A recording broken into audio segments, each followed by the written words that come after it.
Hello guys and welcome back to Shikha Classes.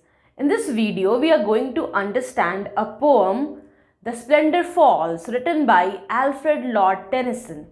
It's really a great poem. ये बिल्कुल एक song की तरह है, एक लिरिक है जो कि स्मूथली आप पढ़ते जाओगे और 1 से 2 मिनट में पूरा पोम आप पढ़ के ख़त्म कर दोगे. एल्फ्रेड लॉर्ड टेनिसन ने एक्चुअली एक लार्जर वर्क लिखा था, the princess, that was published in 1847. The splendour falls उसका एक पार्ट है और इस पार्ट को मीन्स द स्प्लेंडर फॉल्स जिस पोम का नाम है उसे हम एक और नाम से जानते हैं, that is the bugle song. Song इसलिए क्योंकि ये पूरा पोम एक सॉन्ग की तरह ही, एक म्यूज़िक की तरह ही है, और ब्यूगल इसलिए क्योंकि इसके 3 स्टैंजाज हैं और हर एक स्टैंजा के लास्ट में ब्यूगल साउंड को रेफर किया जा रहा है. टेनिसन इंग्लैंड के पोएट लॉरिएट थे क्वीन विक्टोरिया के रेन में, that is from 1850 till his death, means 1850 and he died in 1892 and he was born in the year 1809. Details of birth and death are mentioned, जो अक्सर आपके multiple choice questions वगैरह में आ सकते हैं. Alfred Lord Tennyson की कुछ famous works का यहाँ पर लिस्ट है. वैसे उनके बहुत सारे फेमस वर्क्स में से एक है इन मेमोरियम, जो उन्होंने अपने फ्रेंड, अपने कलीग के मरने पर लिखा था. That friend was Arthur Hallam who died just at the age of 22 due to stroke. Let's concentrate and focus on the line by line analysis. This is the first stanza. और जैसे जैसे मैं आपको लाइन बाय लाइन समझाऊंगी, जो भी figures of speech, literary devices आते जाएंगे, हम वो भी डिस्कस कर लेंगे. The splendor falls on castle walls and snow summits old in story. Splendor word का मतलब होता है एक बहुत ही इम्प्रेसिव कोई ब्यूटी हो. तो एक क्वेश्चन आ सकता है कि खूबसूरती, जो कि एक इनटैंजिबल चीज़ है जिसको हम छू नहीं सकते, वो कहीं पे फॉल कैसे करेगा. तो एक्चुअली यहाँ पे स्पीकर या पोएट कुछ और मीन करना चाह रहे हैं. मे बी वो यहाँ पर स्प्लेंडर वर्ड से मीन करना चाह रहे हैं the rays of sunlight that is falling on the castle walls. तो यूजुअली एक एंगल से लाइट्स तभी आते हैं जब या तो सनराइज का वक्त हो या सनसेट का वक्त हो.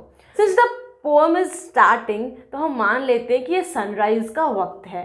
एंड स्नोई समिट्स, और उस कैसल के चारों तरफ पहाड़ है जिन पे बर्फ़ जमे हुए हैं, तो उन पे से जब सूरज की रोशनी निकल रही है तो वो भी बहुत खूबसूरत दिख रहे हैं, वो बहुत चमक रहे हैं, सुनहरे लग रहे हैं ना. ओल्ड इन स्टोरी मतलब कि ये जो पहाड़ हैं, स्नोई माउंटेन्स हैं, वो अब कोई नई चीज़ नहीं है जो इस कविता में जिक्र हो रहा है. वो बहुत पुरानी चीज़ हो गई हैं और वो काफ़ी सारे स्टोरीज में डिस्कस हो चुके हैं. Long light shakes across the lakes. ना लॉन्ग लाइट यहाँ पे क्या है, द रेज ऑफ सनलाइट, और वो शेक क्यों कर रहा है, तो मे बी लेक का पानी हिल रहा हो जिसकी वजह से वो रोशनी हिलती हुई दिखाई दे रही हो, या फिर जिन ब्रांचेस के लीव्स के थ्रू होते हुए सनलाइट आ रहा हो, वो ब्रांचेस और लीव्स शेक कर रहे हो हवा की वजह से, जिसके कारण सन के रेज थोड़े शेकी दिखाई दे रहे हैं. And the wild cataract leaps in glory. Cataract means a waterfall जो माउंटेन की किसी स्टीप साइड पर होता है. वाइल्ड वर्ड का मतलब होता है that is far away from human touch, human interference, जो कि बिल्कुल नेचुरल है. और यहाँ पे वाइल्ड के साथ लीप वर्ड यूज़ किया गया है. लीप मीन्स होता है जंप करना. सो इट्स लाइक कि वो कैटरैक्ट, वो वाटरफॉल जैसे कोई जंगली जानवर हो जो कि जंप कर रहा हो इन ग्लोरी, इन ग्रैंडियरनेस. दैट मीन्स कि वाटरफॉल को कंपेयर किया गया है एक वाइल्ड एनिमल से. सो हम कह सकते हैं metaphor figure of speech use हुआ है कि वो वाटरफॉल जैसे कोई जंगली जानवर हो जो कि ऑनरेबल वे में जंप कर रहा हो. सो इस स्टैंजा के 4 लाइन्स के थ्रू स्पीकर ये कह रहे हैं कि वो जो साइट है जिसमें वो सन रेज पड़ रहा है उन कैसल वॉल्स के ऊपर, उन स्नोई माउंटेन्स के ऊपर, लेक्स के ऊपर, और उस वाटरफॉल में एक वाइल्डरनेस है, उसमें बहुत साउंड है क्योंकि वो रॉक्स के थ्रू फ्लो कर रहा है. 3rd लाइन में 3 ऐसे वर्ड्स है जो कि सेम साउंड से स्टार्ट कर रहे हैं, that is long, light, lakes. तो हम कह सकते हैं यहाँ पे एलिटरेशन लिटरेरी डिवाइस यूज़ हुआ है क्योंकि नज़दीक में यूज़ होने वाले वर्ड सेम कॉन्सोनेंट साउंड से स्टार्ट होते हैं, दैट इज़ कॉल्ड एलिटरेशन. और इसी लाइन में इंटरनल राइम भी यूज़ हुआ है. शेक्स, लेक्स, दोनों के लास्ट के साउंड बिल्कुल सेम है. उसी तरह से इंटरनल राइम फर्स्ट लाइन में भी यूज हुआ है, falls walls. Now the last two lines of this stanza, जो कि बाकी दोनों स्टैंजास में भी यूज हुए हैं थोड़े बहुत चेंजेस के साथ, और इस तरह के लिटरेरी डिवाइस को हम कहते हैं रिफ्रेन, जब पोएटिक लाइंस किसी पोएम के एक से ज़्यादा स्टैंजास में रिपीट होते हैं। Blow bugle blow, set the wild echoes flying. Now हम कह सकते हैं यहाँ पर एपस्ट्रफी लिटरेरी डिवाइस यूज हुआ है, क्योंकि वो ब्यूगल से बात कर रहे हो, जैसे उसे बोल रहे हो कि चलो तुम बजना स्टार्ट कर दो। नाउ ब्यूगल क्या है? ब्यूगल एक म्यूजिकल इंस्ट्रूमेंट है जो यूजुअली मिलिट्री में यूज किया जाता है। सो स्पीकर डायरेक्टली उस ब्यूगल से बात कर रहे हैं, something that is not going to reply back. Set the wild echoes flying, blow bugle answer echoes dying dying dying। ना आप देखिए यहाँ पर डाइंग वर्ड रिपीट हो रहा है, तो हम कह सकते हैं रिपीटिशन लिटरेरी डिवाइस है। ये डाइंग वर्ड 3 बार यूज हो रहा है, ये एक एकोइंग इफेक्ट को एको कर रहा है, मतलब वो दिखा रहा है। जैसे जब भी आप किसी पहाड़ के सामने या खाली जगह पर कुछ बोलते हो तो वो गूंजती है, वो आवाज़, वो शब्द, वो एक एकोइंग इफेक्ट प्रोड्यूस करता है। तो उसी तरह से डाइंग डाइंग डाइंग ऐसा 3 बार लिखा गया है। स्पीकर ये कह रहे हैं ब्यूगल से, उस ब्यूगल को बजाने वाले से ना बोलकर उस ब्यूगल से ही कह रहे हैं कि चलो तुम ब्लो करो और वाइल्ड एकोज को फ्लाई कराओ, क्योंकि जब वो ब्यूगल बजेगा तो पहाड़ी इलाका है तो उसके एकोज क्रिएट होंगे और पूरे एटमॉस्फेयर में वो साउंड जैसे फ्लाई करेगा। और फिर जब वो ब्यूगल बजना रुक जाएगा तो आवाज़ इको करते रहेंगे और कुछ समय के बाद वो ख़त्म हो जाएंगे। ये पोएट ये कह रहे हैं कि इस दुनिया में जिस तरह से वो सनराइज से वो कैशल एकदम चमक रहा है, बहुत सुंदर दिख रहा है, बिल्कुल हमारी भी ज़िंदगी बहुत खूबसूरत होती है, बहुत सुनहरी होती है। सनराइज एक डे बिगनिंग को डिनोट करता है, दैट मीन्स हमारी ज़िंदगी भी शुरू होती है। एंड देन जैसा हम सभी जानते हैं कि कोई भी इमॉर्टल नहीं है, अमर नहीं है। ये मॉर्टैलिटी का एक थीम डिस्कस करने की कोशिश कर रहे हैं पोएट, कि जिस तरह से हम ज़िंदगी में आगे बढ़ते जाते हैं फिर एक वक्त आता है जब हम मर जाते हैं। जैसे किसी आवाज़ के ख़त्म होने के बाद भी उसका एकोइंग इफ़ेक्ट उसे ज़िंदा रखता है कुछ टाइम के लिए, बिल्कुल उसी तरह से हमारे अचीवमेंट्स क्या हैं, हमारे डीड्स क्या हैं, लोग हमें किस तरह से हमारे मरने के बाद याद रखेंगे, इन सब चीज़ों पर पोएट कॉन्टेम्पलेट कर रहे हैं, सोच रहे हैं। नाउ स्टैंजा का राइम स्कीम होगा AB CB DD। Now here goes the second stanza। Oh hark, oh hear। Now hark word का मतलब भी होता है सुनना, तो वो लिसनर्स को अब कह रहे हैं कि सुनो सुनो, ध्यान से सुनो। How thin and clear and thinner clearer farther going, oh sweet and far from cliff and scare, the horns of elfland faintly blowing। Now एल्फलैंड क्या होता है? It's a land of elves and fairies, परियों की दुनिया, fairy land. तो speaker ये कहना चाह रहे हैं कि ये जो पहाड़ हैं, ये जो एक सुनहरा एटमॉस्फेयर है, इन्वायरमेंट है, ये जो सेटिंग उन्होंने डिस्क्राइब की फर्स्ट स्टैंजा में, इनके और फेयरी लैंड के बीच बहुत कम दूरी है, और इस वजह से वहाँ पे जो हॉर्न्स बज रहे हैं, जो ब्यूगल बज रहा है, जो साउंड प्रोड्यूस हो रहा है, अगर तुम शांति से सुनना चाहो तो तुम वो सुन सकते। स्कैर वर्ड का मतलब होता है माउंटेन का वो एरिया, वो क्लिफ, वो चोटी जो किसी भी वेजिटेशन से कवर्ड ना हो। नाउ इस स्टैंजा में भी आप देखिए फर्स्ट लाइन में इंटरनल राइम यूज हुआ है, हियर क्लियर। नाउ यहाँ पे थिन एंड क्लियर बोल रहे हैं speaker, that means may be that the sound of the bugle is very high pitched, और वो शायद बहुत ज़्यादा नोट्स टोन्स यूज़ नहीं कर रहे, वो एक सिंगल नोट में उस ब्यूगल को बजाए जा रहे हैं, that is very high pitched. और अगर आप ध्यान से सुनो तो बहुत क्लियरली आपको ऑडिबल है, सुनाई देगा। और भी वो थिनर और क्लियरर हो जा रहा है, और ऐसा लग रहा है as if it's going farther, means कि वो वॉइस ब्यूगल की और भी ज़्यादा हाई पिच्ड हो रही है और वो और दूर जा रही है, माउंटेन से टकरा रही है, और उसके एक इको, उसके गूंजने की आवाज़ सुनाई दे रही है। तो स्पीकर को जो इतनी अच्छी ब्यूगल की आवाज़ उस इतने अच्छे सराउंडिंग्स में सुनाई दे रही है, so actually he is comparing it to the elf land, कि वो जो परियों की दुनिया होती है बिल्कुल वैसा ही एक सराउंडिंग जैसे यहाँ क्रिएट हो रहा हो। तो स्पीकर ये कहना चाह रहे हैं कि सराउंडिंग में एक मैजिक है और इस वजह से शायद यहाँ के बीच और उस फेरी लैंड के बीच, उस एल्फ लैंड के बीच एक बहुत ही मार्जिनल सा जैसे डिफरेंस रह गया हो और आराम से यहाँ की आवाज़ें और वहाँ की आवाज़ें एक्सचेंज जैसे हो सकती हों। स्कैर वर्ड का एक और मतलब होता है कोई दाग।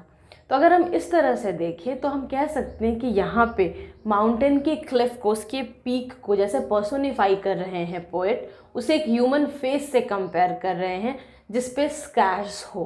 स्कैर के यहाँ पे दोनों मीनिंग सूटेबल हैं। अगर हम पहली वाली मीनिंग देखें कि एक ऐसा माउंटेन पीक जहाँ वेजिटेशन नहीं हो, वेजिटेशन नहीं है, सिर्फ रॉक्स हैं, तो वहाँ से एकोइंग इफेक्ट बहुत ज़्यादा क्रिएट होगा। और इस तरह से भी अगर हम देखें कि माउंटेन के ऊपर जैसे कुछ दाग लग गया, कोई स्कैर हो, कुछ कट्स हो, कोई गैप्स हो गए हों, तो अगर गैप्स है तो उससे भी एकोइंग इफेक्ट ज़्यादा बढ़ेगा। थर्ड लाइन में अलिटरेशन लिटरेरी डिवाइस यूज़ हुआ है, far from. Now the last two lines, that is a refrain. Blow, let us hear the purple glens replying. Blow bugles, answer echoes, dying, dying, dying. Now glen का मतलब होता है a narrow valley. तो purple glens का क्या sense है कि usually आसमान में सूरज के जो रंग दिखाई देते हैं वही माउंटेन्स पे भी रिफ्लेक्ट होते, खासकर जब वो स्नोई माउंटेन है, एकदम वाइट है, और वही लेक्स पे यानी वाटर बॉडीज़ पे भी वही कलर रिप्रेजेंट होता है। तो सन के कलर्स चेंज कर रहे हैं, वो एक पर्पलिश कलर आ गया है जिसके कारण से वो वैलीज़ भी बिल्कुल पर्पल जैसे दिखाई दे रहे हैं। सो इट्स क्लियर कि sun is now changing positions. So that means कि आसमान में कुछ एक पर्पल सा टिंट है, एक शेड आ चुका है। दैट मीन्स मे बी अब सनसेट हो रहा है जिसके कारण आसमान में एक रेडिश पर्पल जैसा एक कलर आया है और इस वजह से वो वैलीज़ भी उसी कलर के दिखाई दे रहे हैं। और नाउ वो पोएट फिर से कह रहे हैं, उस ब्यूगल को डायरेक्टली एड्रेस कर रहे हैं, तो अगेन यहाँ पर भी एपिस्ट्रफी लिटरेरी डिवाइस यूज़ होगा और कह रहे हैं कि चलो तुम ब्लो करो, मैं उस आवाज़ को सुनना चाहता हूँ, मैं उस एको को सुनना चाहता हूँ जो उस पर्पल वैली में से टकरा कर लौटेगी।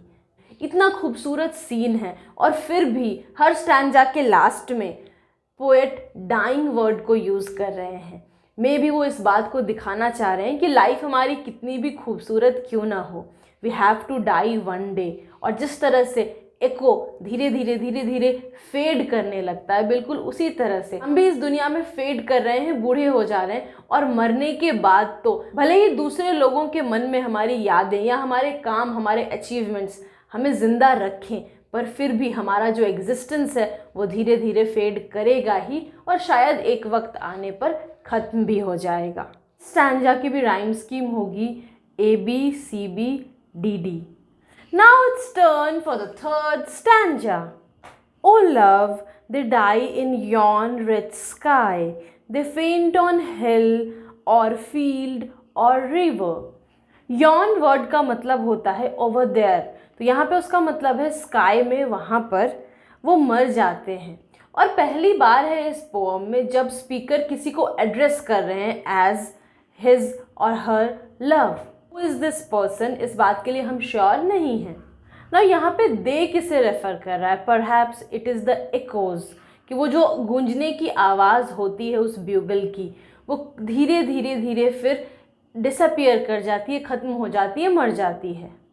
तो अगर लिटरल मीनिंग लिया जाए और पीछे के कॉन्टेक्स्ट को देखा जाए तो ऐसा लगता है कि लाइंस के थ्रू स्पीकर या हम कह सकते हैं पोएट ये कहना चाह रहे हो कि जो एकोज हैं वो एक वक्त में प्रोड्यूस होते हैं और फिर धीरे धीरे वो सब जगह से डिसअपियर हो जाते, धुंधले होते और धुंधले होते होते फिर ख़त्म हो जाते हैं।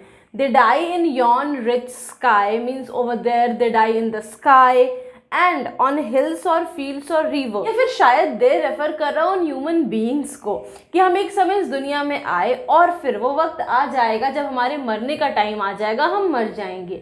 कुछ समय के लिए शायद हमारे अचीवमेंट्स, हमारे किए हुए काम, लोगों के दिल में, दिमाग में जो हमारी यादें हैं, उनके साथ जो हमने एक रिश्ता बनाया, वो सब शायद कुछ दिन के लिए हमें ज़िंदा भी रखें।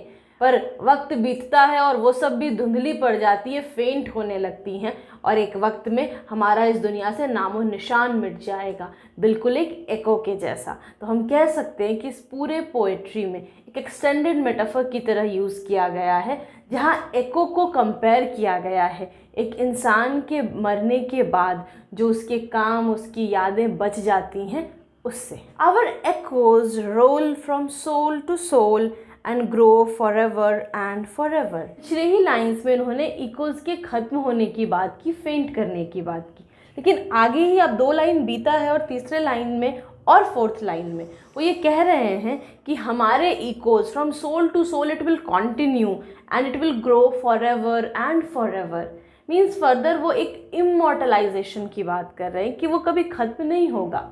सो ऑफकोर्स ये तो क्लियर लग रहा है कि आवर एकोज उस ब्यूगल के आवाज़ को डिनोट नहीं कर रहा है, क्योंकि अगर ब्यूगल की आवाज़ होती तो वो आवर एकोज नहीं बोलते, because the speaker is not blowing the bugle. वो बेसिकली ये मीन कर रहे हैं कि हमारी जो एकोज है, मीन्स एक इंसान की जो पहचान है, उसकी आइडेंटिटी है, उसकी यादें हैं, वो मरेगी नहीं, वो soul to soul roll on करेगी and it will grow forever and forever. Now इसका 2 सेंस हो सकता है। एक कि वो ये कहना चाह रहे हैं कि शरीर मर जाता है पर आत्मा जिंदा रहती है और वो बार बार जन्म लेती है एंड हर जन्म के साथ वो थोड़ा और ग्रो करती है, थोड़ा और मैच्योर, समझदार होती है। या फिर वो ये कहना चाह रहे हैं कि हमारे मरने के बाद भी हम लोगों के ख्यालों में ज़िंदा रहेंगे और हर नए जनरेशन के साथ हमारी कहानी कंटिन्यू करेगी। Now again the 2 lines, that is the refrain. Blow bugle blow, set the wild echoes flying, and answer echoes answer, dying dying dying। तो ब्यूगल की आवाज़ निकलेगी तो माउंटेन से टकराएगी और उधर से फिर एक आंसर में फिर एक आवाज़ आएगी, मीन्स एक एकोइंग साउंड आएगा। और इस तरह करते करते फिर एक वक्त आएगा जब वो आवाज़ फेंट करेगी and then it will die die and die again. इसका भी वही राइम स्कीम है, ABCBDD। सो अब इस पोएम को पढ़ने के बाद ये तो क्लियर हो ही गया होगा कि इसके थीम्स क्या हैं। The first is man and the natural world, how they both are connected. The second is memory and the past, and the third is isolation, and fourth is immortality, अमर हो जाना। What is the setting of this poem? वो तो बहुत clear है, एक जगह है जहाँ पे कैशल है, स्नोई माउंटेन्स हैं, सूरज की रोशनी आ रही है, लेक्स है। द स्प्लेंडर फॉल्स का टोन क्या है? It's one of surprise as well as melancholy. Surprise होते हैं स्पीकर जब वो बहुत सुंदर सीन्स को देखते हैं, पर हर एक स्टैंजा लास्ट होता है एक निगेटिविटी वाले words, that is dying dying and dying. Clear है कि एक मेलंकलिक टोन भी प्रोड्यूस हो रहा है कि कोई भी चीज़ जो क्रिएट हुई है that has to die one day, that has to faint and then die. Guys hope आपको ये पूरा पोएम द स्प्लेंडर फॉल्स अच्छे से समझ में आ गया हो। Still if you have any doubts feel free to mention it in the comment box below, या फिर आप मुझे फेसबुक पेज या इंस्टाग्राम पे मैसेज भी कर सकते हैं, लिंक डिस्क्रिप्शन में दिया है। एंड हाँ, ये सबको देखने के बाद अगर आप मुझे फाइनेंशियली सपोर्ट करना चाहते हैं तो मेरा UPI ID यहाँ पे मेंशन्ड है, डिस्क्रिप्शन में भी दिया है। See you in the next video with a new topic. Till then keep smiling, have wonderful days, and before you sign off don't forget to hit the like button, share this video with your friends, और अगर आपने subscribe नहीं किया तो subscribe कीजिए और बगल के बेल आइकन को प्रेस कीजिए ताकि जैसे ही मैं नया वीडियो डालूं आपको नोटिफिकेशन मिल जाए। Thank you.